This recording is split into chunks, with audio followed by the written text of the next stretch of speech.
Hey gang, welcome to Sunday. We're beginning week 2. Good job. We're keeping consistent, bringing the content to you. I hope that you're doing a lot of what I've asked you to, which is just start journaling these thoughts down. People you don't necessarily need in your life, or to control that circle of influence, people that you want more in your life of, people that have influenced you both positively and negatively, because all of that is breaking down into this circle of influence that we need to control.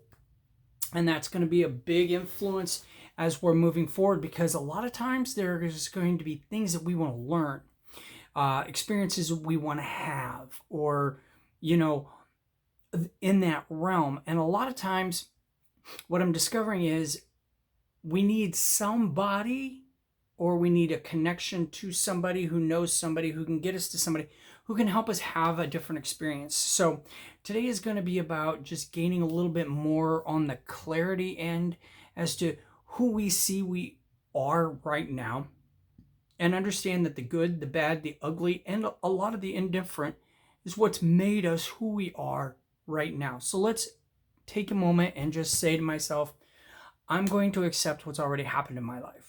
I'm going to take complete responsibility for it. It happened, and I'm going to move on from it. But the most important thing is I'm going to learn. Now, the reason I'm saying it that way is a lot of people are going to be like, well, I had a lot of bad things happen to me in my life. Well, guess what? So have I. Okay? Some of them I caused. Some of them were just because I was there. Okay? But those experiences have helped create who I am now. So we have to look at that. And if we aren't, all we're doing is we're staying stagnant. And a lot of times we're just going to play the victim.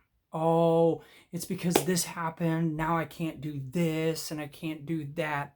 And playing the victim mentality is not going to move us forward. That was one of the first things I had to learn a long, long time ago, because I'll admit, when I was younger, I played the victim to a lot of things.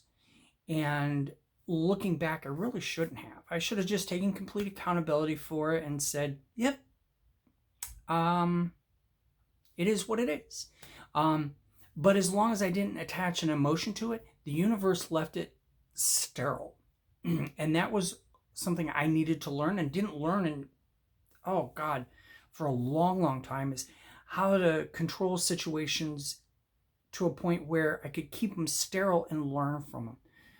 And because of that, the universe is helping to line things up in the back end, going, okay, he learned from that. Let's add a few more steps in there. Let's see if he learns from them. Let's see if he can start putting the pieces together. Or maybe we need to align things to where somebody is in his life to help put the dots together too. And so people will come into your life. They're going to come and they're going to go.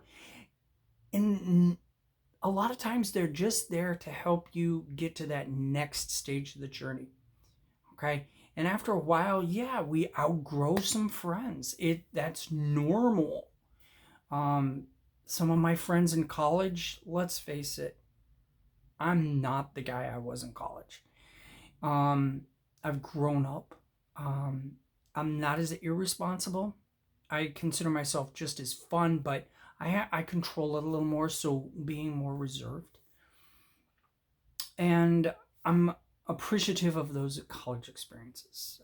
Even in high school, and I tend not to talk a lot about that actually, is simply because those experiences I'm still trying to filter through, to be honest.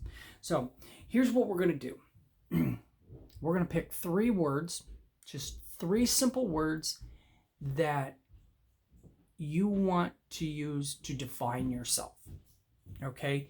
And these are words that, if somebody were to stop an acquaintance of yours, okay, for instance, me, and somebody stopped a friend of mine, they're like, so what's Jim? Okay, I want them to be able to say, Jim is a dad.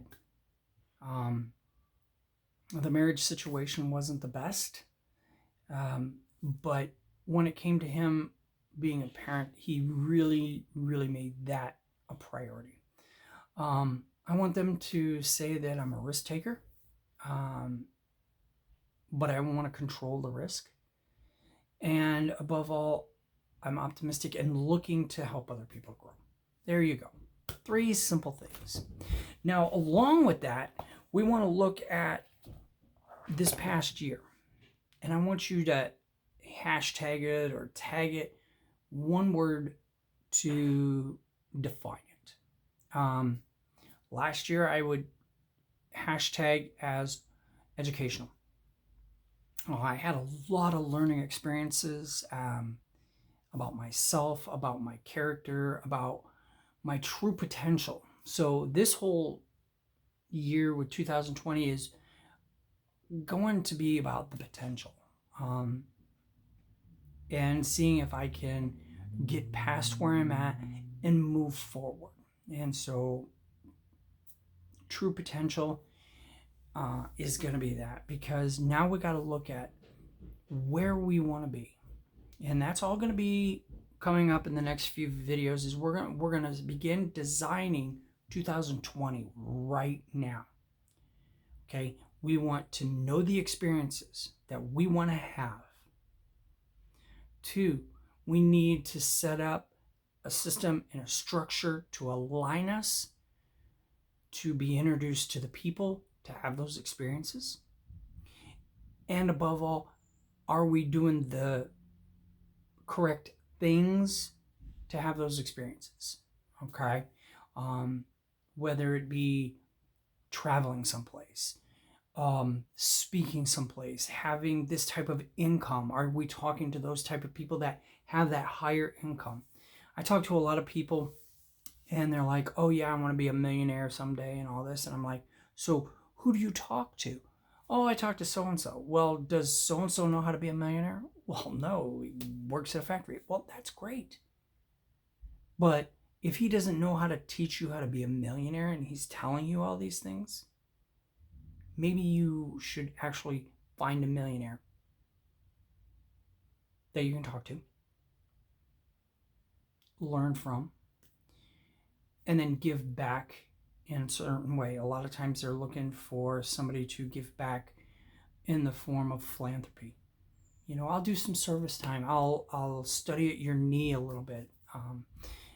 In smaller companies, an apprenticeship, especially if you're the younger person. I tell my kids is go get an apprenticeship. The union trades with apprenticeships and journeymen and all that. Phenomenal idea. We just as a society started looking down on those union trades and were like, well, we need a college education. I have a college education. My dad was a machinist. Okay. And he had great character. My grandfather, amazing character, had no college experience, barely a high school education. So look at those things. We're going to embrace those things. So 3 things, 3 words. That's all I want. 3 words that are going to define your character, you, and make them impactful, make them powerful. Don't make them sour. We're looking for visionary. We're looking for entrepreneur. We're looking for, go-getter. We're looking for passionate, eager, ambitious. Those are good, powerful words. Dad, I'm going to keep that at the top of my list. My boss even knows it. Okay?